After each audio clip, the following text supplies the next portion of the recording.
هاد البنت سميتها لينا تلاقات مع اخطر ساحره، غتكون شاده واحد الخيط احمر دارتو لها في يديها وقالت لها تمني ثلاثه الامنيات، خاص كل امنيه غتقولها قبل اي عقده غادي نعقدها غتولي حقيقيه. وواحد اللحظه ديك الساحره بدات تضحك واحد الضحكه شريره، ولينا تخلعات وهي تجمع بواحد الجريه وهي تهرب. ديك اللحظه ما سمعاتش ديك الهضره اللي كانت تقول لها الساحره في الاخير. داز 3 شهور غتكون البنت مازال دايره داك الخيط الاحمر. عاودت لها الشيء الخطيبه، قال لي بلي هادشي ما متيقوش وهادشي كله خرافات، وجبد واحد الموس هو يقطعوا لها بالضبط ديك الوقيته اللي تحيد فيها الخيط. الساحره حسات بلي شي حاجه، اللي شي واحد فسخ داك الاتفاق اللي كان بيناتهم. تكون البنت عايشه الحياه ديالها عاديه، تزوجات، ما كانش عارفه بلي اللعنه ديال الساحره غتخرج فيها. من بعد 6 شهور غتكون حامله. هنا غيبدا الكابوس الكبير.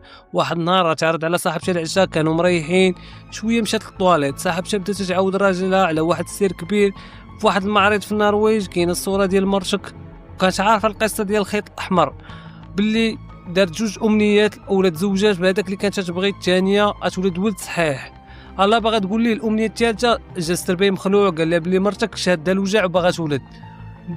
ناضوا باش يديوها، لقاو المدينه كامله مرونه بزاف، ومشى تيجري ركبها في المترو. وصلوا دخلوا معاه غادي يريحوا، غيلقاو شي دراري تيقصروا وناشطين وطالقين مزيكا وتيشطحوا في المترو.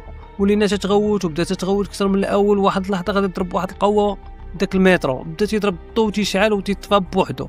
غتكتب واحد الجمله قدامهم. شنو هي هاد الجمله؟ شنو غادي يوقع في الفيلم؟